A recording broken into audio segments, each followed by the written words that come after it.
que abran sus Biblias en el Evangelio según San Mateo capítulo 12. Y vamos a mirar este interesante incidente que envuelve, como siempre, la persona de Jesús y que nos deja Mateo, el relator de esto, algunas lecciones que quisiera que se lleven esta mañana en sus corazones. Quizás voy a leer los versículos porque vale la pena mirar todo esto. Dice en el verso 22, entonces fue traído a Jesús, ahí apunta el pronombre ese, un endemoniado, ciego y mudo, y le sanó de tal manera que el ciego y mudo veía y hablaba. Y toda la gente estaba atónita y decía, ¿será este aquel hijo de David? Mas los fariseos, al oírlo, decían, este no echa fuera a los demonios sino por Beelzebú, príncipe de los demonios. Sabiendo Jesús los pensamientos de ellos, les dijo, todo reino dividido contra sí mismo es asolado, y toda ciudad o casa dividida contra sí misma no permanecerá. Y si Satanás echa fuera a Satanás, contra sí mismo está dividido. ¿Cómo pues permanecerá su reino? Y si yo echo fuera los demonios por Beelzebú, ¿por quién los echan vuestros hijos? Por tanto, ellos serán vuestros jueces. Pero si yo por el Espíritu de Dios echo fuera los demonios, ciertamente ha llegado a vosotros el reino de Dios. Porque ¿cómo puede alguno entrar en la casa del hombre fuerte y saquear sus bienes si primero no le ata? Y entonces podrá saquear su casa. El que no es conmigo, contra mí es. Y el que conmigo no recoge, desparrama. Por tanto os digo, todo pecado y blasfemia será perdonado a los hombres, mas la blasfemia contra el Espíritu no les será perdonada. A cualquiera que dijere alguna palabra contra el Hijo del Hombre, le será perdonado. Pero al que hable contra el Espíritu Santo, no le será perdonado, ni en este ni en el venidero. O haced el árbol bueno y su fruto bueno, o haced el árbol malo y su fruto malo, porque por el fruto se conoce el árbol. Generación de víboras, ¿cómo podéis hablar lo bueno siendo malos? Porque de la abundancia del corazón habla la boca. El hombre bueno del buen tesoro del corazón saca buenas cosas, y el hombre malo del mal tesoro saca malas cosas. Mas yo os digo que de toda palabra ociosa que hablen los hombres, de ella darán cuenta en el día del juicio. Porque por tus palabras serás justificado, o por tus palabras serás condenado. Señor, gracias otra vez por tu santa palabra, y en este momento solemne te imploramos en el nombre de Cristo que la bendigas a nuestros corazones. En ese nombre te lo pedimos e imploramos. Amén. Voy a iniciar hoy una serie de 3 charlas que comienza con este pasaje bíblico y que tiene que ver con el pecado imperdonable, vamos a llamarle a esto. La segunda charla va a ser el pecado de muerte, que está en Primera de Juan, y el último va a ser en Hebreos. No lo voy a hacer todo hoy, esto lo vamos a ver en las semanas sucesivas, acerca de la condenación del que peca voluntariamente después de haber recibido el conocimiento de la verdad. Estos son pasajes polémicos que ha creado una serie de discusiones acerca de estos temas, y entonces vamos a ver si podemos hacer exégesis de esos pasajes y ver qué importancia o aplicación tiene para nosotros ahora.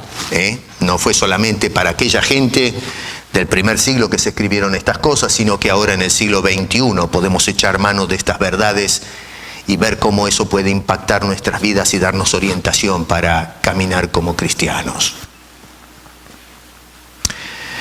Si nosotros le pudiésemos preguntar a Jesús, por ejemplo, o quizás a Mateo, porque no nos olvidemos que el autor del Evangelio acá es Mateo, es cierto que es inspirado por el Espíritu de Dios y todo eso, pero a cualquiera de los dos podemos agarrarlos y decirle directamente a Jesús, o Mateo que, relata este incidente. ¿Qué trataron de decirnos cuando dijo Jesús estas palabras, o tuvo este enfrentamiento con los líderes religiosos? O o Mateo, en fin, que después es el que colecta esta información y la presenta a la posteridad, tratando de mostrarnos quién era el Señor Jesucristo en su evangelio. La respuesta a esa pregunta, ¿qué es lo que están tratando de mostrarnos? Pienso yo que la tenemos en el verso 36. Ya vamos a mirar todo el pasaje, pero ahí tenemos la conclusión. Jesús está llevando a estos que están escuchando su diatriba hacia este punto culminante. Si le preguntamos a Jesús, bueno, ¿a dónde nos quiere llevar? Bueno, Jesús está diciendo allí, yo os digo que toda palabra ociosa que hablan los hombres, de ella darán cuenta en el día del juicio. ¿Qué tal, Yo puedo cerrar mi Biblia ahora mismo y bajarme del púlpito y terminó el sermón. No hay absolutamente nada que agregar a esas palabras. Son tajantes, directas. Nos está hablando de lo que debemos hacer, cómo debemos conducirnos, y en última instancia nos está hablando de lo porvenir y qué es lo que va a suceder si no tomamos cuenta de lo que está diciendo. Ya está, terminó todo el asunto. Tenemos toda la semana para poder irnos pensando en esas palabras y diciendo, bueno, ¿yo qué voy a hacer con esto? Me tengo que parar y considerar seriamente qué es lo que está saliendo de mi boca. Porque según el Señor Jesucristo llegará el momento que tendremos que pararnos como administradores de la gracia y tendremos que responder al juez del uso o usufructo que hicimos de este vehículo de comunicación que el Señor nos ha concedido por pura gracia. No porque el hombre merezca esto, los animales no lo tienen, nosotros tenemos esta habilidad extraordinaria de poder comunicarnos por medio del verbo.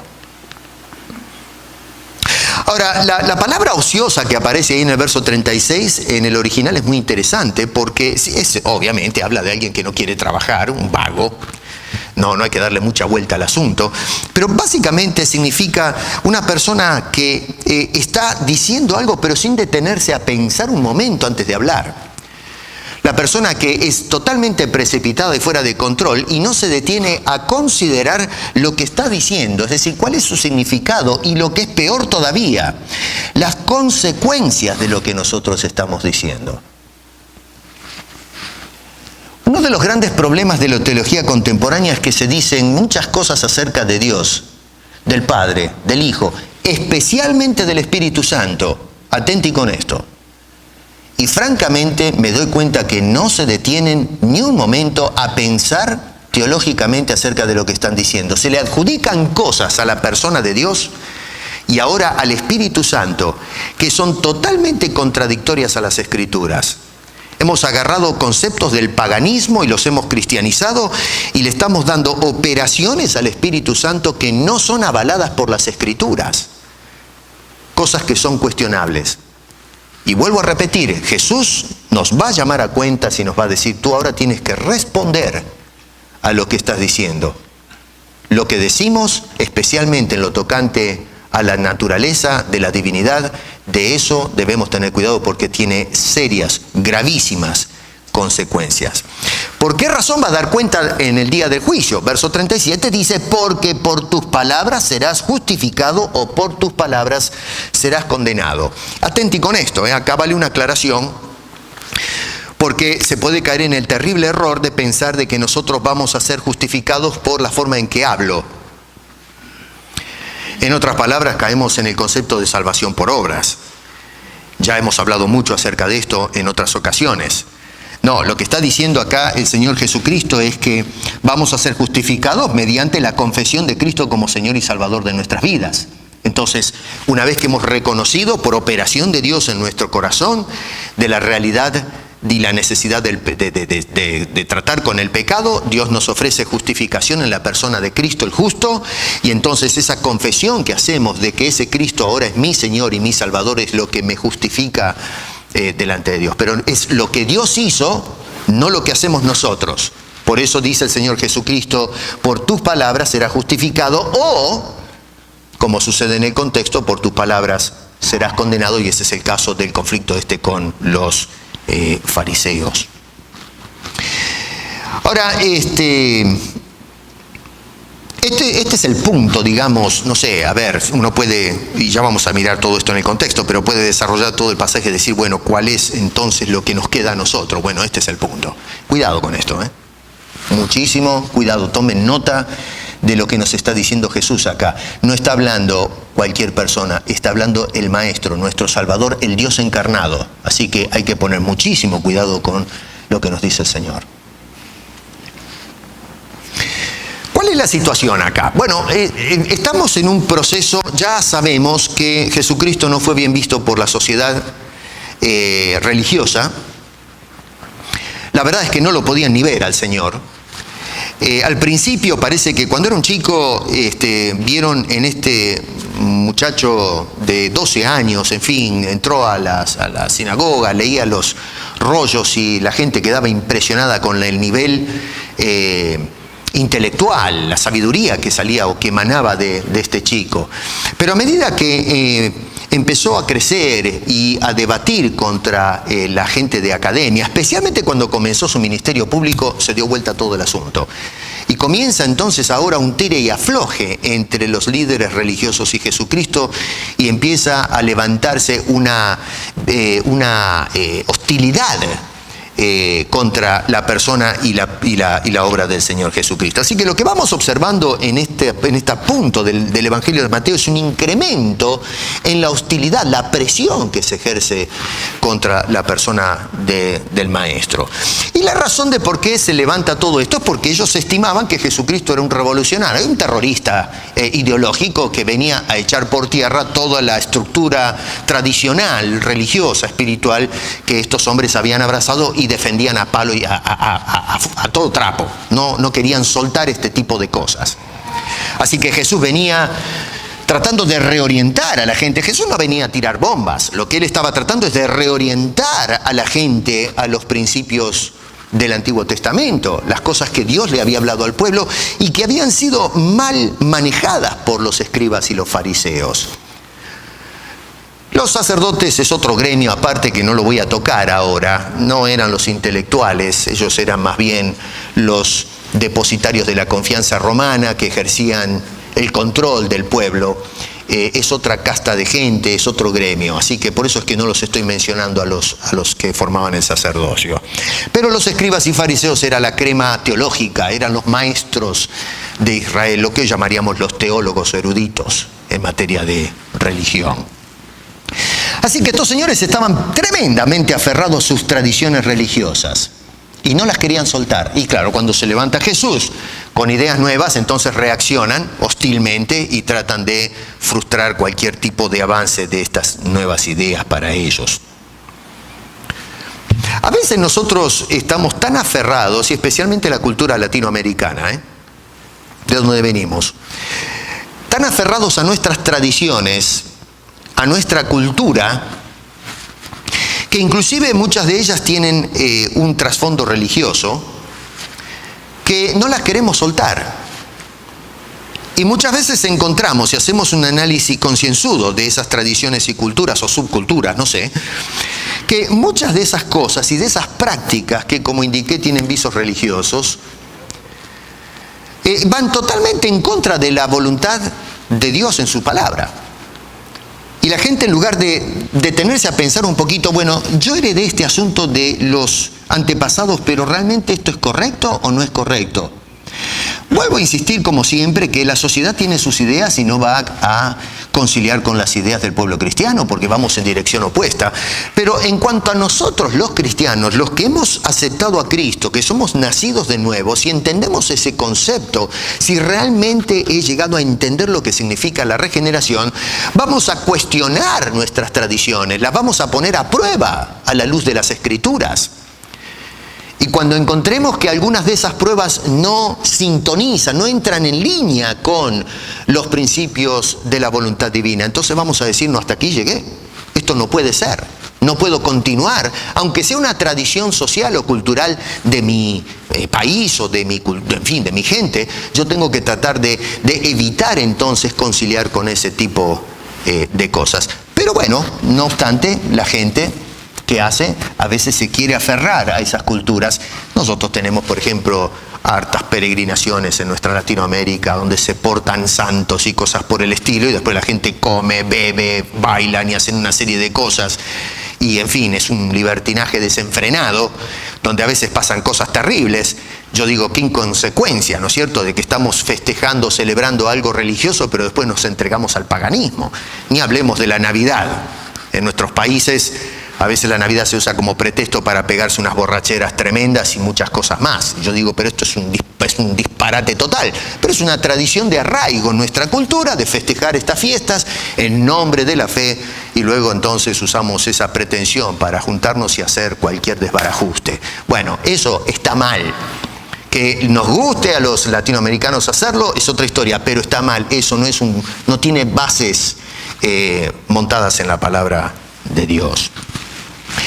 En el capítulo capítulo 12, mejor dicho, verso 9 al 14, este es lo que le da trasfondo al asunto. Y resulta que Jesús, sanó a un señor que dice ahí tiene la mano seca. No sé qué quiere decir esto, honestamente. La palabra la miré en el original y significa mano seca, es decir, una mano sin fluido. Lástima que no tenemos a la hermana Patricia, a lo mejor ella nos podría orientar, ¿no es cierto? Es doctora, a lo mejor nos dice qué puede ser una mano seca. Lo que puedo concluir es que una mano inútil, este hombre no puede usar esa mano. Eso es lo que puedo rescatar de ese asunto. No le voy a sacar más punta a la cosa, porque francamente sería meter especulación y no nos deja nada concreto. Lo que sabemos es que es un hombre dañado, es un hombre que no puede manejar una de sus manos. Y entonces Jesús dice que lo restaura, repara esa mano inútil, pero el asunto es que lo está haciendo en día de reposo, y acá es donde se armó el lío. Si lo hubiese hecho otro día, tal vez pasaba, aunque ciertamente ya lo tenían metido acá al Señor, ¿no? Pero entonces esta situación de sanar al hombre en día de reposo despierta entonces no solamente la rabia de estos, una oportunidad para ver si pueden frustrar o hacer mella en el ministerio y el testimonio de este Señor Jesús. Jesús sana a este señor en el día de reposo. Se levantan reaccionan los líderes religiosos porque era un atentado contra la tradición y la práctica. Y Jesús entonces va a responder en los versos 11 y 12 con una explicación de lo incongruente que es lo que ellos están practicando. Y dice, señores, a ver, ustedes, si se cae una oveja de ustedes en un hueco o pasa algo, ustedes se arremangan y van a rescatar a esa oveja. Pero resulta que una oveja de Israel la dejan tirada allí al costado del camino sin tender una mano. Y por supuesto, esto no les cayó bien. No discuten con Jesús porque no tienen nada que decir, pero entonces nos dice el verso 14 que tuvieron consejo contra Jesús. Y escucha lo que dice al final. El consejo, este concilio, es para destruirle, destruir a Jesús. Y no necesariamente matarlo, todavía no subió en el corazón de estos hombres asesinar a Jesús. Eso va a suceder más adelante. Todo el juicio que se hizo a Jesús al final de la carrera fue una farsa judicial tremenda para quitarle la vida, y es por eso que pidieron el cuerpo de Jesús en la cruz. Lo asesinaron. Utilizaron su influencia con la autoridad romana para cepillarse este hombre de encima, que en definitiva, miren qué hombre, era el Dios encarnado, el Hijo de Dios, nada más ni nada menos. Pero bueno, si bien es cierto, como indico, que todavía no sube al corazón el de matarlo, dice allí que lo que querían era destruir su testimonio, su reputación. La gente tenía una opinión alta de este hombre, de este carpintero, de este señor que predicaba en una forma que no tenía igual. Un hombre que se preocupaba y se solidarizaba por la situación de crisis que vivía mucha gente. No solamente en cuanto a enfermedades, porque hoy se hace mucho énfasis en enfermedades y posición económica de la gente. No, estaba interesado en la condición espiritual de las personas. Él vino para salvar a los hombres. Él vino a predicar el Evangelio, a traer la buena noticia de que hay una salida de la condición lamentable del pecado. Y entonces lo que estos hombres querían era derribar, raer, destruir ese testimonio, esa reputación que había alcanzado Cristo mediante su predicación, mediante su ética, su conducta, su testimonio personal. Y por supuesto, además está decir el poder que emanaba en cada uno de sus actos, que era una cosa fuera de serie, francamente. Yo me pregunto, ¿hay gente así en la sociedad de hoy, como estos señores? ¿Hay gente así, a lo mejor, dentro de la iglesia? ¿Hay personas que tratan de forcejear con Jesús? La sociedad hoy está empecinada en destruir el testimonio que tenemos de la persona de Jesús. Hay todo un movimiento teológico hoy que tratan de, ya les he hablado muchas veces de esto, de gente que quiere desvirtuar las Escrituras, la veracidad de la Biblia, y por ende de tratar a Jesús como un ser histórico y todo lo sobrenatural acerca de Jesús un simple mito inventado por estos locos, estos hombres que nos escribieron los evangelios y las cartas pastorales. Gente que escribió con malas intenciones para influenciar sobre nuestras mentes y determinar el destino de nuestras vidas y enviarlas al error, al hoyo. Así que se está haciendo todavía campaña en contra del Señor Jesucristo. Ya no lo pueden asesinar, pero sí pueden asesinar su carácter. Y se sigue haciendo el ataque para destruir el testimonio que tenemos acerca de la persona del Señor Jesucristo. Y déjeme decir una cosa, en la iglesia contemporánea también estamos atacando el carácter de Dios cuando tratamos de interpretar actos y cosas que suceden dentro de la iglesia como la voluntad divina cuando no lo es. No hay ninguna diferencia entre las personas que blasfeman el nombre y la naturaleza de Dios afuera en la sociedad de aquellos que lo hacen dentro de la iglesia utilizando los púlpitos. Hasta cierto punto creo que es más grave lo que lo hacen dentro de la iglesia porque están ministrando al pueblo redimido, que aquellas personas que todavía no tienen el discernimiento espiritual para entender lo que nosotros cristianos entendemos. Y la iglesia aplaude. La iglesia avala todo este tipo de cosas dentro de sus fueros. En los versos 22 y 23, Jesús es presentado con otro caso peculiar. Un pobre desafortunado ahí que había sido invadido por un ente, un demonio, y que su influencia había afectado su salud física. Dice que ahora, por causa de esa influencia demoníaca, este señor no ve y tampoco puede oír. Y entonces, igual que en el caso anterior, Jesús restaura a este individuo. Y noten qué interesante, porque me llama la atención que la restauración de Jesús es súbita, es instantánea. No se nos dice acá, comparé con los otros evangelios, no se encuentra la forma en que hizo esta restauración, si le habló, lo tocó, qué sé yo. Francamente, no me interesa. Lo que sí sé es que acá el médico por excelencia fue Jesús, y Jesús realmente restauró delante de los testigos, delante de gente. No está escondido en un cuarto ahí que nadie puede corroborar lo que está pasando, o que alguien pueda levantarse y decir: Mateo, te mandaste un cuento de la Gran Siete, esto nunca pasó, yo estuve ahí y nunca sucedió semejante cosa. Nadie se levanta a criticar después a este Mateo que nos está dejando el relato. Y lo que llama la atención es este acto súbito de restauración. Hoy día he visto, y se sigue viendo, cultos donde se practica este tipo de cosas, de sanar a la gente o de sacarle los demonios. Pero resulta que las personas pasan en un tratamiento. Lo tratan una vez y después tienen que volver la semana que viene para que se haga la segunda sección, la tercera sección, y que tienen que después del servicio ir y llevarlo a un costado para que pongan varios hermanos la mano. Y lo que vamos observando es este trabajo de intermitencia. Y la gente se pone loco, ¿no? Una algarabía tremenda porque dicen: gloria a Dios, este es el poder de Dios. Vamos, querido, a ver, tenemos que ser un poquito demandantes. Cuando yo veo el poder de Dios en acción, es súbito, es tremendo, es explosivo. Por eso es que no hay precedente en la historia, no hay ningún caso. Incluso cuando leemos las historias fantásticas de restauración mitológica, no se compara en absoluto con esto que nos dicen los evangelios. Este señor, yo no sé qué hizo Jesús, pero la cuestión es que de golpe y porrazo, este individuo queda totalmente restaurado. Y acá lo que tenemos que hacer es tratar de mirar esto con la lupa de la primera generación del cristianismo, porque hoy día este fenómeno que se registra acá para nosotros en una sociedad con tecnología de punta no parece tan extraordinario. La verdad, hoy no nos asombra más nada. Todos los días aparece en el ámbito de la ciencia y la tecnología, cosas que nos dejan pasmados. Por ejemplo, esto de los brazos biónicos, ¿no? Gente que ha perdido un miembro y le ponen una prótesis y parece que hasta pueden sentir y volver a recuperar. Tenemos atletas olímpicos que están compitiendo con prótesis. Eso hace 200 años atrás, pero era una cosa inimaginable. Cuando miramos a estos hombres correr decimos, ¡qué fenómeno!, pero no saltamos de la silla, totalmente admirados por esta cosa. Cuando miramos una persona que le ponen un aparato para ir, no nos llama poderosamente la atención. Hace más o menos, no sé si un par de meses atrás no sé si ustedes lo vieron, vi a un señor, a varias personas que eran sordos de nacimiento y le colocaron un aparato auditivo.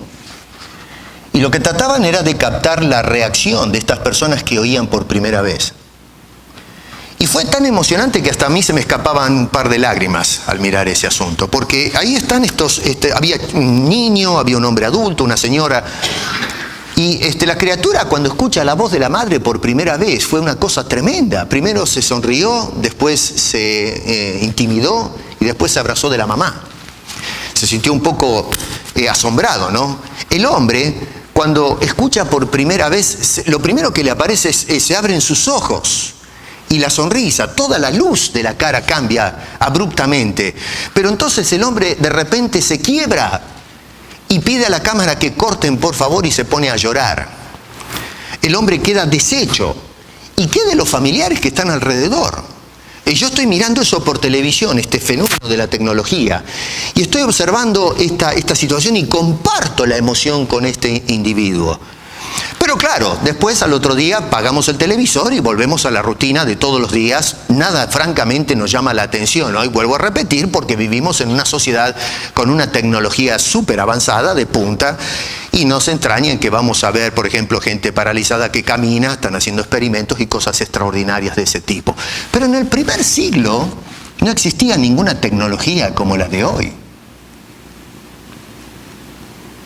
Era totalmente inconcebible que una persona que es sorda y que es ciega, ya sea por nacimiento o por influencia extraña desde fuera, ¿no es cierto?, de esta entidad que había tomado posesión de este individuo, y que ahora la gente con sus propios ojos puedan observar que este señor comienza, quizás como este que vi en CNN, a sonreír, a la luz comienza a brillar en su rostro.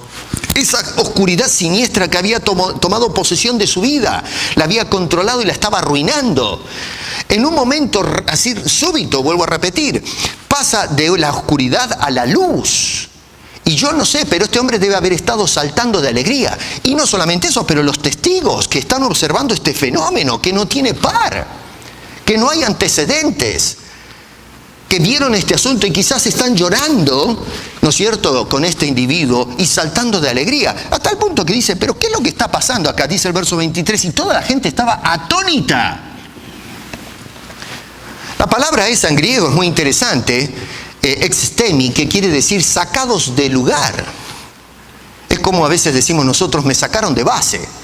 Le sacaron el piso de abajo, la alfombra de sus pies. No podían comprender lo que sus ojos estaban observando. Y es por eso que estos individuos entonces dicen, pero ¿qué es lo que está pasando en este lugar y con este individuo? Acá tenemos una pregunta que debemos meditar con atención. ¿Será este aquel hijo de David? Después de ver semejante cosa, la gente dice, pero ¿qué es esto? ¿Qué es este señor? Y luego dicen, ¿será este aquel que nos han hablado por tanto tiempo? Aquel del que nos hablan los profetas de antaño, de que iba a venir un fenómeno, que iba a venir el Salvador, que iba a venir el Mesías. Es posible que hoy esta generación seamos testigos al fin y la espera haya tocado su punto final y podamos disfrutar al fin de la presencia de ese fenómeno. Mateo, cuando escribió este evangelio, lo hizo para que precisamente nosotros, hermanos queridos lectores, nos detengamos a ponderar la misma pregunta. ¿Quién es este? Mateo no se sentó a escribir simplemente para que escuchemos mitología. Si queremos saber mitología, nos hubiese dicho, mira, vayan y lean a Homero o a Hesíodo. Siglo VII, siglo VIII antes de Cristo. Pero, ¿escribir esto para qué? ¿De decir que un hombre está endemoniado, tenía un problema físico y entonces vino y lo sanó? ¿Cuál es el propósito detrás de eso? Mateo lo que está tratando es, al agarrar este incidente, es para que los lectores luego, ya Jesucristo había resucitado, ya había partido de este mundo. Mateo se sienta dirigido por el Espíritu de Dios a relatar esto para convencer a su gente, a sus lectores, de que este es el Hijo de David. Que podamos preguntarnos, ¿qué es lo que Mateo nos está planteando acá? ¿Quién es este Jesús que manifiesta este tipo de poder? Cuando nosotros observamos acá estos registros, estos documentos, como el Evangelio de Mateo, mucha gente, y esto es lo que me llama la atención, opta por ignorar las evidencias por completo. No queremos saber absolutamente nada de lo que tienen que aportar estos hombres del pasado. Y por el contrario, en lugar de investigar, a lo menos darle el honor a este hombre e investigar lo que está diciendo para ver si es corroborable o si debo rechazarlo. En lugar de ello, no solamente ignoran este asunto, sino que asumen una postura totalmente arbitraria y negativa. Personas que dicen, no quiero creer en esto. Yo he hablado con personas a quienes les he presentado el Evangelio, he tratado de razonar con ellos, me dicen, mire, ¿sabe qué? No me hable más porque no me interesa. ¿Pero no le interesa saber si esto es cierto? No. ¿Pero se quiere quedar en la ignorancia? Sí. Quiero vivir en la ignorancia. No quiero saber nada si Cristo salva, si no salva, si soy pecador, no soy pecador, si me voy al cielo, me voy al infierno. Déjeme tranquilo, no me hable más acerca de Jesucristo. Mis mandíbulas se caen, pero tengo que respetar la decisión humana y decir, bueno, que Dios le ayude entonces. Hay dos tipos de personas. Aquellos quienes se detienen a considerar los hechos y luego aquellas personas que rechazan de plano sin ningún tipo de consideración dichos hechos. Jesús cierra todo el episodio que tenemos acá delante nuestro otra vez diciendo en el verso 36, de toda palabra ociosa que hablen los hombres, de ella darán cuenta en el día del juicio. Lo que tú digas acerca de esto, la postura que asumas y lo que declares con tu boca, tú vas a tener que responder algún día. Quizás en este momento no te interese, pero que no te quepa la menor duda, palabras de Jesús, que en el día del juicio sí tendrás que dar cuenta de eso. Si aceptaste a Cristo o lo rechazaste. Basado en las evidencias, no en mitos que nos cuentan los hombres por ahí. Ahora, yo pienso, lamentablemente la gente no se detiene a considerar entonces no solamente este episodio, pero en fin, toda la obra del Señor Jesucristo. A ver, ¿será Jesucristo el Mesías? ¿Realmente será que yo necesito salvación? ¿Será que mi condición delante de Dios está tan precaria, tan comprometida, que necesito que este Jesús me salve? A lo menos hacernos esa pregunta. Eso es lo que vuelvo a repetir la gente cuando vio este fenómeno. Dice, ¿será este aquel que nos hablaron que iba a venir para salvar a Israel? No quiere decir que con esa pregunta se entregaban a Cristo. No, eso es otra historia. Pero a lo menos ponderaron la idea. Nosotros a veces en la sociedad hoy día no llegamos ni siquiera a ese punto de preguntarnos quién era este Jesús. Bueno, lamentablemente acá la respuesta de estos fariseos es la cosa más irresponsable que podemos notar en todo el incidente. Porque viendo a estos señores con sus propios ojos y escuchando también las evidencias, observando estos fenómenos, ellos están allí y fueron testigos de los milagros de Jesús, no como los milagros de hoy, porque hoy día los milagros no son corroborables. Yo he escuchado gente que me dice, sí, el Señor me sanó de esto, qué sé yo. Han puesto a prueba muchos de los fenómenos que se dan en la iglesia contemporánea, en estas campañas de sanidad y restauración. Gente que dicen que han sido sanados de cáncer y una serie de cosas, y cuando van a hacer una investigación para corroborar esto, empiezan todos los misterios y una serie de cosas, y termina uno en la duda. Si realmente una persona, si yo he sido sanado por el Señor, y me he restaurado de un cáncer galopante, que no sé, de cualquier cosa. Y me dice, viene el periodismo y me dice, queremos ponerlo a prueba para verificar si esto es real. Señores, aquí estoy. Me saco la ropa y me pongo en la camilla que me den vuelta y media. Porque da gloria a Dios. Le estoy contando al mundo lo que hizo Dios. ¿Qué clase de Dios? El que es el que me ha tocado. Pero no, todo está envuelto en misterios, en engaños, en fraudes, mentiras. Gente que escoge a quienes se van a sanar y a quienes no se van a sanar. Con Jesucristo no vemos este tipo de subterfugios. Yo no estoy diciendo que Dios nos sana, ojo, no me malentienda. Pero usted me tiene que demostrar que eso sucedió. Y tengo que ver las evidencias, no un cuento de hadas. Acá en este caso estos hombres pudieron observar y pudieron corroborar. Y sé que pudieron corroborarlo porque ellos querían destruir, nos dice a Jesucristo. Buscaban la situación, cada cosa, para ver si podían desprestigiar a Jesús. Así que a esta gente que decía que estaban endemoniados y arruinados, sin duda que los perseguían y los observaban y los daban vuelta y media. Porque estaban buscando deliberadamente algo para enganchar a Jesús. Y no hubo un solo caso que pudiese testificar en contra de este fenómeno de Jesús. Tuvieron que echar mano de unos mentirosos que, ¿no es cierto?, pagaron para poder dar falso testimonio. Eventualmente eso salió a la luz. Pero eso demuestra de que nada podía escaparse al escrutinio de los enemigos de Cristo. Y por lo tanto no pudieron negar lo que acaba de suceder. No podían ellos negar la autoridad y no podían negar tampoco el poder que emana de las personas del Señor Jesucristo. Pero, no obstante eso, dice el verso 14, dice, tuvieron consejo para destruirle. Lamentablemente la gente tenía una idea acertada de Jesús. Realmente estaban observando que este es un fenómeno fuera de serie. Pero entonces estos líderes religiosos, por la influencia y el respeto que tenía la sociedad de este sector académico, estaban usando esa influencia para entonces usar y cambiar o redirigir la estimación de la opinión pública acerca de Jesús.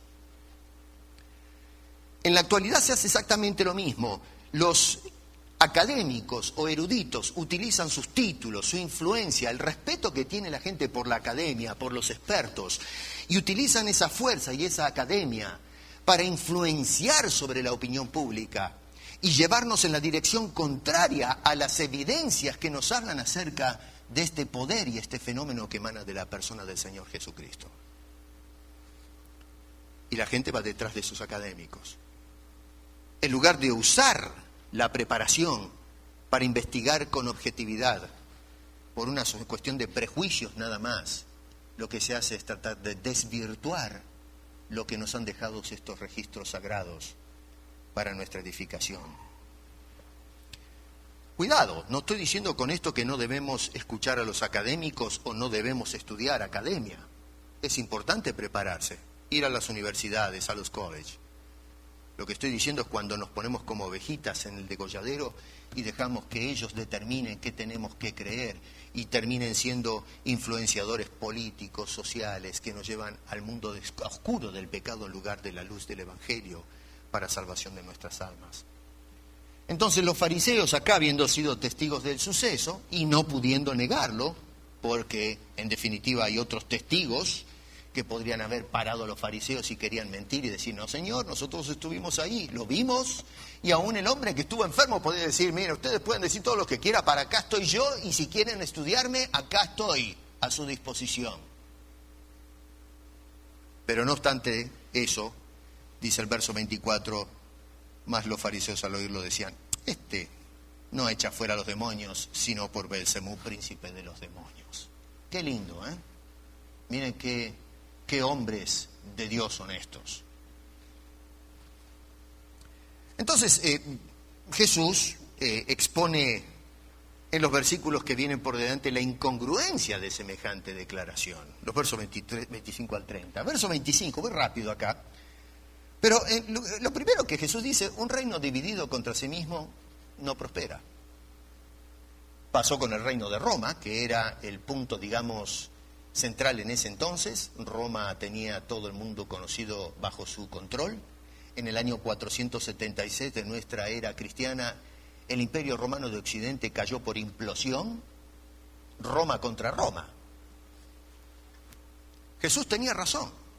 Es cierto que hay muchos pueblos que han sido conquistados por otros pueblos, pero cuando analizamos un poco más de cerca el asunto, fueron conquistados por otros pueblos porque eventualmente perdieron su influencia por implosión, ya sea una implosión por causa de moralidad, por causa de desajustes sociales. El pueblo de Israel también cayó en implosión cuando se vino la monarquía abajo y fueron a parar 70 años al exilio por allá por Babilonia. Un pueblo que tenía todo y terminó totalmente, no tenían ni siquiera dónde vivir, tuvieron que vivir prestado en otra tierra. ¿Por qué? Porque le dieron la espalda a su Dios Salvador. Jesús tenía razón, un reino que se levanta contra sí mismo no tiene nada que hacer. Uno de los grandes problemas que estamos observando con las sociedades contemporáneas del siglo XXI es el peligro de la implosión. Las naciones se están polarizándose ideológicamente. Lo tenemos en Estados Unidos, donde tenemos un pueblo dividido más que nunca en lugar de ser un pueblo unido. Lo dije el otro día, alguien lo compara con la división que hubo durante la Guerra de Secesión en los Estados Unidos en el siglo XIX. Luego el verso 26 hace una aplicación diciendo, si Satanás echa fuera a Satanás, contra sí mismo está dividido. Es decir, la lógica, un reino dividido contra sí mismo no se puede sostener, así que no tiene sentido que Satanás se levante contra sí mismo, porque no se puede sostener, es ilógico lo que ustedes dicen. Y entonces Jesús, verso 27, aplica la lógica a lo que hace Cristo. Dice allí, si yo echo fuera por demonios, pónganse a pensar, los de ustedes, sus hijos, ¿por quiénes los echan entonces? Era práctica común el exorcismo en esta cultura religiosa. Tenemos un caso patético en Hechos capítulo 19, cuando los hijos de un tal Esceva se quisieron hacer los locos y agarraron a un endemoniado y dijeron, por el Cristo que predica Pablo, conjuramos al demonio, y se llevaron una pateadura terrible, salieron desnudos y todos lastimados por hacerse los vivos con el diablo, sin Cristo. Dice, si yo echo los espíritus por del demonio, ustedes, los exorcistas de ustedes, entonces, ¿por quiénes lo hacen? Eran venerados. Pero Jesús está diciendo, ustedes son incongruentes. ¿De qué me están acusando? Es ridícula la acusación que me están haciendo. Y entonces el verso 28 nos plantea la honesta realidad. Dice, si yo por el Espíritu de Dios echo fuera a los demonios, esta es la evidencia entonces, que ha llegado al fin el reino de los cielos. Se está manifestando el poder de Dios, está abriendo brecha en este mundo de tinieblas para darle la salvación y la esperanza a los hombres.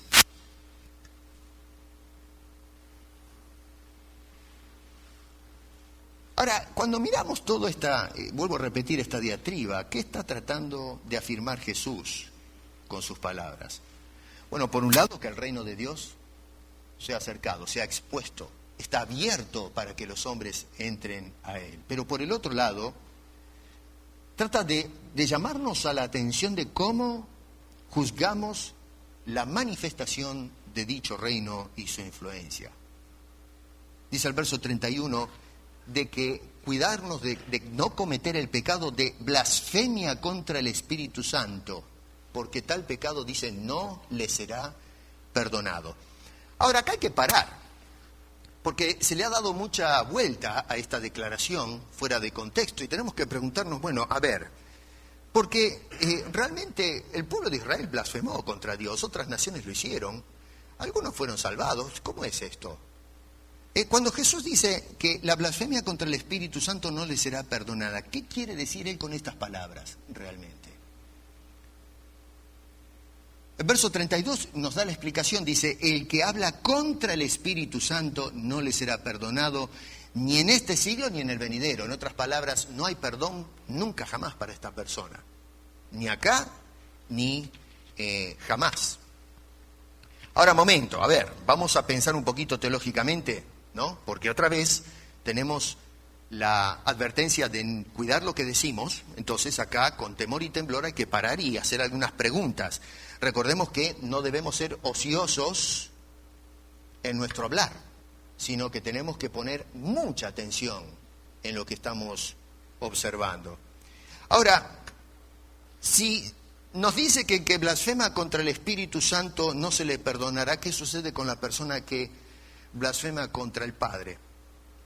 ¿Quiere decir esto que podemos blasfemar contra Dios? ¿Podemos blasfemar contra Cristo y esos pecados se pueden perdonar? Pero si blasfemamos contra el Espíritu Santo, no, eso no se va a perdonar. ¿Pero acaso el Padre y el Hijo no son el mismo Dios? ¿Acaso el Espíritu Santo está en una dimensión superior y más pura y santa que la persona del Dios Padre y el Dios Hijo? ¿Acaso vamos a separar al Espíritu Santo del resto de la economía trinitaria? Como que es un gremio aparte. Cuidado con esto, hay que pensar muy bien lo que estamos diciendo. Porque Dios es uno. La Biblia dice que la ofensa es contra la integridad de Dios. Cuando se habla acá de ofender a Dios en el Espíritu Santo es porque se está acusando la intervención de Dios en el Espíritu Santo. No que el Espíritu Santo independientemente de Dios. El Espíritu Santo es Dios en la tercera persona. Cuando blasfemamos contra el Espíritu Santo estamos blasfemando, atentando contra la esencia, la naturaleza de Dios, identificándolo con lo que es macabro, lo que es vil, lo que es demoníaco. Y eso es una blasfemia. Lo que estos hombres están haciendo es que mientras adoran a Dios con sus labios, están atentando contra la misma naturaleza de la santidad, la pureza de ese Dios, al ponerlo en contacto con el Averno, con las fuerzas que son antagónicas a Dios mismo. Que ese demonio que había en este hombre está controlado no por Dios en su infinita voluntad y poder, sino el mismo demonio. Mi querido hermano, eso es un acto de blasfemia sin precedentes, terrible, por parte de estos individuos. Podemos decir cosas acerca de Jesús y ser perdonadas, pero cuando adjudicamos la obra de Dios a los demonios, eso es un pecado que no tiene perdón. Y no tiene perdón porque la persona lo que está haciendo es asumiendo la postura de ir en contra de ese Dios, moviéndose en lugar de ir hacia la luz que emana de Dios, el resplandor de su gloria y su pureza y santidad. El hombre escoge por voluntad propia decir, no me interesa. Y entonces se adentra a los misterios siniestros de las tinieblas, de donde no hay salida, excepto la luz del Evangelio y el perdón divino. No podemos fraccionar la divinidad. Un ataque contra el Espíritu Santo es un ataque contra Dios. Un ataque contra el Hijo es un ataque contra Dios. Un ataque contra el Padre es un ataque contra toda la economía trinitaria. Acá el incidente explica todo el asunto de qué significa esa declaración terrible. Ellos le adjudican al enemigo el trabajo que le corresponde a Dios. ¿Cuál es el pecado imperdonable? Se los pongo de esta manera, a ver. Reconoce la actividad poderosa de Cristo, por un lado. Ellos lo hicieron. 2, reconoce la actividad poderosa del demonio. Este hombre está completamente a la merced de esta entidad que lo había tomado y había afectado su cuerpo. Reconoce la autoridad poderosa de Cristo, porque dice que los echa fuera. El demonio no puede resistir la autoridad de Jesús. Y luego reconocen la importancia de, la impotencia, mejor dicho, de los demonios ante esta autoridad y poder de Cristo. Y viendo ellos todo este fenómeno con sus propios ojos, deciden voluntariamente cerrar el corazón. Y no solamente eso, sino decir, eso que está actuando ahí es el mismo demonio que tiene control de esa persona. Dice en otro evangelio, él es un muñeco, un trabajador del demonio en este asunto. Ahora, cuando nosotros, en una forma voluntaria, Dios nos está ofreciendo el camino de salida, y decimos, sí, Dios, la verdad que tu palabra es verdadera. No solamente eso, pero vemos tus obras que son verdaderas. Somos testigos de eso. Pero aún así no me interesa. Bueno, eso es el pecado imperdonable. Porque si estás rechazando el perdón de Dios, no hay lugar donde puedas encontrar perdón. Nadie te va a poder perdonar excepto Dios. Si tú te mueves en la dirección contraria, eso es un pecado imperdonable. No hay ninguna entidad espiritual que pueda ofrecerte perdón. Ni siquiera un ángel bueno puede bajar del cielo y decirte, ¿sabes una cosa? Como a veces muestran en las películas, baja un ángel por ahí, rebelde entonces y bueno, que ayuda a la gente y entonces Él nos da el perdón y ya está todo arreglado. No, mi querido, no, el único que te da perdón es Dios. Y si tú le diste la espalda a ese Dios, estás a la deriva. Es una cosa, creo que todos estamos al tanto del naufragio del Titanic en el año 1912. Y es como agarrar ese ejemplo de que a la gente, en fin, está el bote en el agua y entonces nos están diciendo, oiga, mire, súbase al bote para poder salvar la vida. Y la persona sabe que el bote está flotando, que el bote es seguro, mejor que el agua, y que el bote me puede dar la oportunidad de llegar a buenos puertos o que me encuentre un barco, pero yo digo, bueno, sí, el bote realmente salva gente, el bote flota, el bote es mejor que estar en el agua, pero ¿sabe qué? Muchas gracias, yo prefiero nadar hasta la orilla. Mi querido, usted va a terminar siendo pasto de los tiburones o metido en el fondo del océano. No hay salvación si no se sube al bote. Esa actitud rebelde es una blasfemia contra la oferta de la salvación misma. Usted se va para abajo y no hay manera de escapar de eso. Solamente hay un bote que es la cruz de Cristo, donde el hombre puede ser salvo.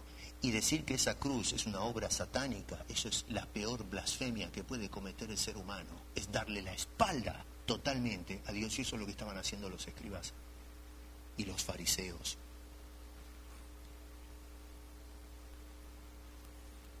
¿Qué sacamos para ir cerrando de esto para nosotros? En primer lugar, considere bien las evidencias de Cristo, por favor. No pase de él, no se pille la Biblia así nomás. Tenga cuidado de esto. Considera las evidencias que te están dando los evangelios acerca de la persona de Cristo.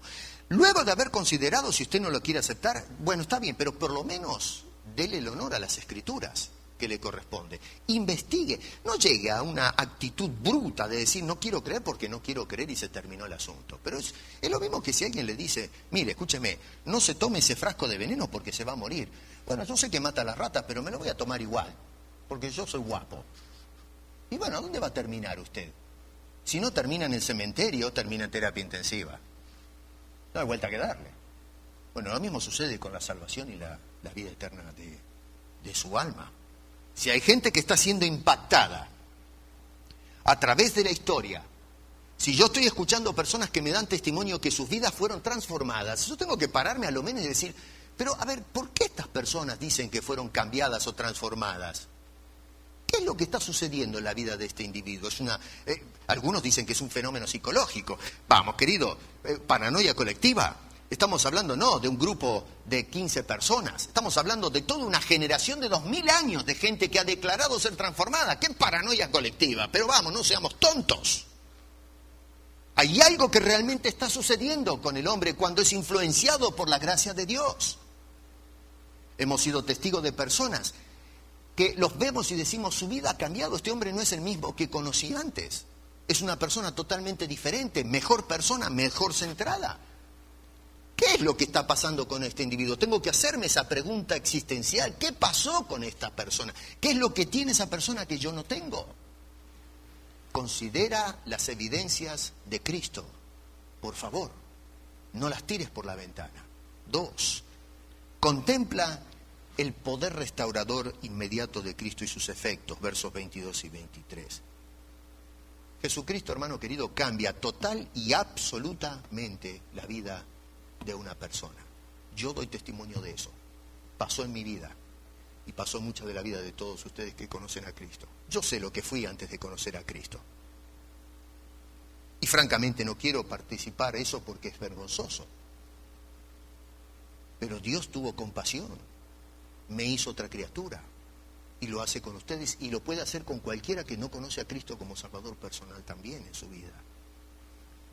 Acá quiero hacer una aclaración, permítanme un poquitito más, verso 29, Note que dice, porque ¿cómo puede alguno entrar en la casa del hombre fuerte y saquear sus bienes si primero no le ata y entonces podrá saquear su casa? Hay muchos que usan este versículo, se ha levantado una modalidad ahora de atar al demonio, no sé si han escuchado eso. Yo ato al demonio en el nombre de Cristo, y le ponen nombre, ¿no? El demonio de la mudez, el demonio de la ceguera, el demonio del adulterio, y ya le pusieron nombre a todos los demonios con eso. Y se basan en atar al demonio en este versículo 29. Y como siempre, lo que se hace es jugar con las escrituras, pero mira un poquito lo que dice Jesús acá. En primer lugar, no tenemos acá una enseñanza de Jesús a la iglesia diciendo, ustedes aten demonios. Usted para llegar a esa conclusión se la tiene que introducir al texto porque no lo va a encontrar. Si es honesto con la Biblia. Si es honesto con el paganismo, be my guest. Pero el texto acá no es una enseñanza ni de Jesús y menos de Mateo que relata el episodio para que la iglesia de Cristo hoy se dedique a desatar demonios. Eso es número uno. Número dos, tome nota que Jesús ató al demonio, no la iglesia, y está en tiempo pasado. El demonio es un ser atado, es un ser derrotado. La iglesia no está derrotando al demonio. Cristo derrotó al demonio y lo expuso públicamente en la cruz del Calvario. No es el creyente, no es la iglesia de Cristo la que expone al demonio. Ya está expuesto. El Señor fue el que logró la victoria por nosotros. Por eso Pablo dice con un corazón que revienta de gozo, todo lo puedo en Cristo que me fortalece. Con Cristo somos más que vencedores. Pero no, hoy tenemos esta soberbia de pretender nosotros tener el poder para atar al demonio. Y le robamos la gloria a aquel que vino para hacer esa obra y la hizo definitivamente para librarnos del poder de las tinieblas. El apóstol Pablo escribe en Efesios que el mundo está regido por el demonio, que la corriente del mundo se mueve en esa dirección.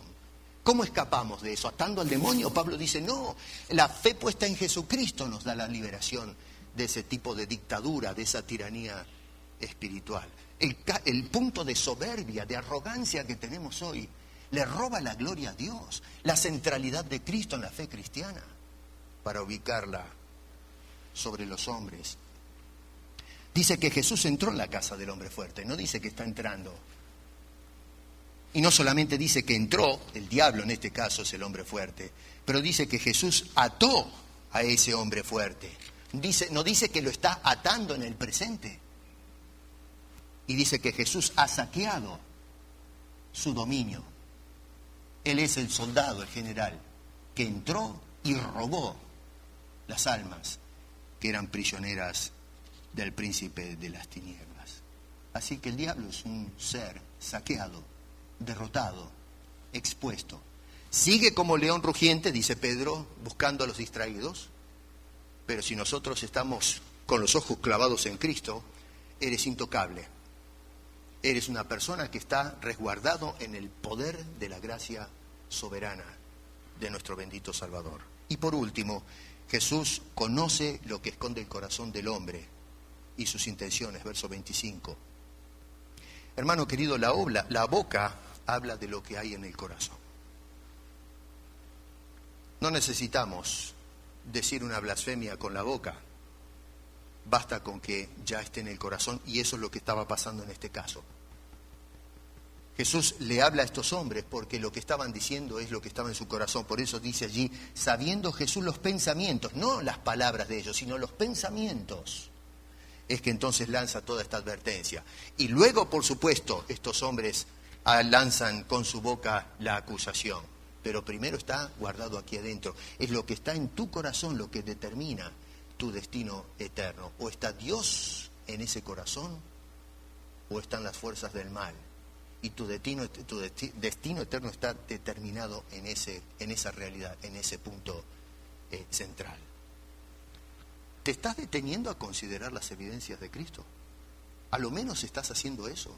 Cuando escuchas el Evangelio, consideras, ¿quién es este?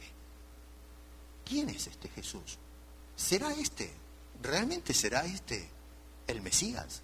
¿Será este mi Salvador? ¿Será que necesito la salvación entonces y que no la voy a encontrar en ningún otro? Y no caer en la terrible práctica de darle la espalda a ese precisamente que puede salvar, no ahora sino eternamente, tu vida y no quedar expuesta como la vida de los fariseos. No blasfemes contra Dios. No le adjudiques a Dios, mejor dicho, al diablo, lo que es de Dios. Y en la iglesia contemporánea, dándole vuelta un poco a la torta, a veces se le adjudica al Espíritu Santo las obras que no son del Espíritu Santo. Hay cosas muy raras que están sucediendo en la iglesia contemporánea, donde observamos casos, y ya lo he dicho anteriormente, nosotros vemos que a Jesús le traían un endemoniado fuera de control, Jesús los tocaba o les hablaba y quedaban completamente en su sano juicio. Hoy lo que vemos, y yo lo he visto con mis propios ojos, no es que me lo tuvieron que contar, yo estuve, lo vi, palpé el asunto, de personas que entran haciendo fila para ser tocados con el aceite de la unción. Gente que está esperando en su sano juicio, charlando con la gente de la cola, y cuando los tocan, terminan explotando en una forma que es escandalosa, echando espuma por la boca, arrastrándose como serpientes por el suelo, tirándose, casi desnudándose, señoras con la ropa toda levantada. Todo el patrón dado vuelta que vemos en las Escrituras. Con Jesús vemos a los endemoniados fuera de control, tocados por Jesús, y ahí están alabándolo y queriendo servirle, queriendo ir con él. Hoy encontramos que a las personas vienen tranquilas, los tocan y terminan hecho una furia desenfrenada. Y la gente, en lugar de sentarse y decir, bueno, vamos a estudiar esto un poquito a la luz de las Escrituras, se lo tragan, no corroboran, no ponen el asunto a prueba para ver si le estoy dando la gloria a Dios o le estoy dando un aplauso al diablo en nombre de Dios. Y así le va a la iglesia contemporánea. Y así le va a ir a tu vida. Si tú usas tu boca para hablar mal de la integridad y el carácter de Dios. Recuerda, toda palabra ociosa, sin consideración, que salga de nuestra boca, vamos a tener todos, tú y yo, que dar cuenta en el día de juicio. Y una de las palabras que tiene que salir de nuestras bocas es: o creo en Cristo, Salvador y Señor, o lo rechazo y lo acuso de cualquier otra cosa, de ser un farsante.